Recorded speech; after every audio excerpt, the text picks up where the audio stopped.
ហើយបើនិយាយអំពីក្តារបន្ទះអលុយមីញ៉ូមសម្បុកឃ្មុំ HP ដែលខ្ញុំជម្រាបជូនបងបាញ់មិញហ្នឹង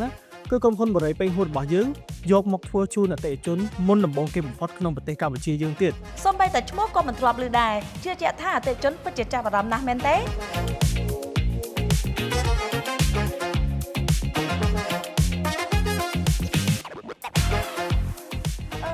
ទទួលព័ត៌មានថាសម្រាប់វិឡាតូ King Grand នៅក្នុងគម្រោងភូមិមរកតយើងប្រើប្រាស់សម្ភារៈស្ទើរតែទំនើបហើយនឹងប្រណិតជាង version មុនតើមកពីកត្តាអ្វីខ្លះដែរផារ៉ូបាទមែនតើទៅមុននឹងក្រុមហ៊ុនបរិយាពេញហួតរបស់យើងចេញម៉ូដវិឡា King Grand version ថ្មីនេះគឺក្រុមហ៊ុនបានសិក្សាពំនាំយកបច្ចេកវិទ្យានិងផលិតផលថ្មីពីបរទេសជូនដល់អតិថិជនដែលពួកយើងបានជ្រើសរើសយកវត្ថុធាតុដើមថ្មីចំនួន2ប្រភេទដែលទី1គឺជាក្តារបន្ទះ PVC foam board និងទី2គឺជាក្តារបន្ទះអាលុយមីញ៉ូមសម្បុកឃ្មុំ AHP ដើម្បីយកមកផលិតជាគ្រឿងសង្ហារឹមស្តង់ដារជូនដល់អតិថិជនចាសូម្បីតែឈ្មោះក៏មិនធ្លាប់ឮដែរជឿជាក់ថាអតិថិជនពិតជាចាប់អារម្មណ៍ណាស់មែនទេហើយវត្ថុធាតុដើមទាំងពីរប្រភេទហ្នឹងមិនមែនមានតែប្រើនៅក្នុងផ្ទះវិឡា King Grand របស់យើងទេគឺមានគ្រប់នៅក្នុងគ្រឿងសង្ហារឹមស្តង់ដាររបស់គ្រប់វិឡាទាំងអស់នៅក្នុងគម្រោងភូមិមរកតរបស់យើងតែម្ដងពិសេសមែនតើបាទហើយបើនិយាយអំពីក្តារបន្ទះអលុយមីញ៉ូមសម្បុកឃ្មុំ HP ដែលខ្ញុំជម្រាបជូនបងបាញ់មិញហ្នឹងគឺក្រុមហ៊ុនបរិយាពេញហួតរបស់យើងយកមកធ្វើជូនអតិថិជនមុនដំបូងគេបំផុតក្នុងប្រទេសកម្ពុជាយើងទៀតវ៉ាវហេតុអីបានជាសង្ហារឹមនៅក្នុងផ្ទះទេតែយើងប្រើវត្ថុធាតុដើមដល់ទៅពីរប្រភេទខុសគ្នាតើវត្ថុធាតុដើមទាំងពីរហ្នឹងមានគុណសម្បត្តិខុសគ្នាយ៉ាងម៉េចខ្លះទៅផារ៉ូបាទបងសម្រាប់ក្តារបន្ទះអលុយមីញ៉ូមសម្បុកឃ្មុំ HP នេះគឺវាមានគុណភាពខ្ពស់ដែលមានអាយុកាលប្រើប្រាស់ហ្នឹងពី10ទៅ15ឆ្នាំឯណោះហើយបើនិយាយពីគុណសម្បត្តិរបស់វាវិញគឺវាធន់នឹងទឹកបាន 100% វាការពីពិសក្តាហ្នឹងគឺបាន 100% ហើយមិនតែប៉ុណ្ណោះគឺវាមានផ្ទៃងាយស្រួលក្នុងការយើងសម្អាតហើយវាធន់ជាមួយនឹងសីតុណ្ហភាពខ្ពស់បានទៀតហើយបើនិយាយអំពីក្តារ PVC foam board របស់យើងវិញគឺវាមានគុណសម្បត្តិជាច្រើនដូចជាវាធន់នឹងទឹកហើយវាមានផ្ទៃរលោងស្អាតហើយយើងអាចប្រើប្រាស់ជំនួសសម្ភារៈដូចជាឈើកែច្នៃឬក៏ជាសម្ភារៈសំយោគផ្សេងទៀតបាន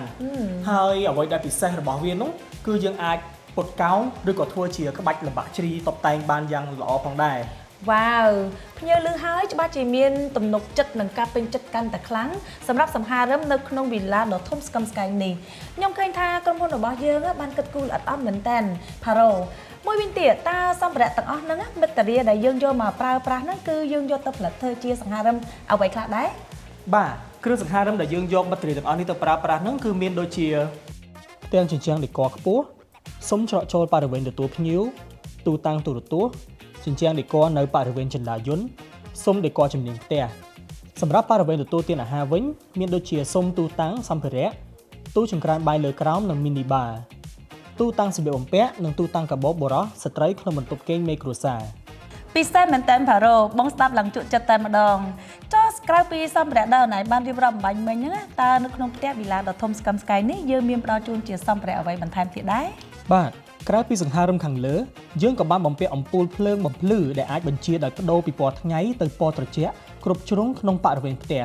ហើយក៏មានភ្លើង LED ឆ្លុះពីដានដែលយើងអាចបញ្ជាឲ្យដូរពណ៌តាមរយៈតេឡេបានផងដែរចំណែកទ្វារបង្អួចដែលបើកចេញទៅខាងក្រៅផ្ទះក្រៅពីទ្វារធំដែលធ្វើពីទ្វារឈើយ៉ាងប្រណិតនោះគ្រប់កញ្ចក់ទ្វារនិងបង្អួចត្រូវបានបំពាក់ដោយកញ្ចក់ laminate កម្រាស់10 mm ជាកញ្ចក់ safety glass ធន់នឹងការបែកការពារពីសម្លេងរំខាននិងកាំរស្មី UV បានយ៉ាងមានប្រសិទ្ធភាពចំណែកគ្រប់បន្ទប់ទឹកគឺសុទ្ធតែបាន upgrade ការ៉ូដែលមានម៉ូដគុណភាពទាក់ទាញជាងមុននិងគុណភាពខ្ពស់ទាំងអស់ព្រមទាំងជាមួយនឹងសម្ភារៈបន្ទប់ទឹកដែលសុទ្ធសឹងតែជាម៉ាកល្បីៗផងដែរ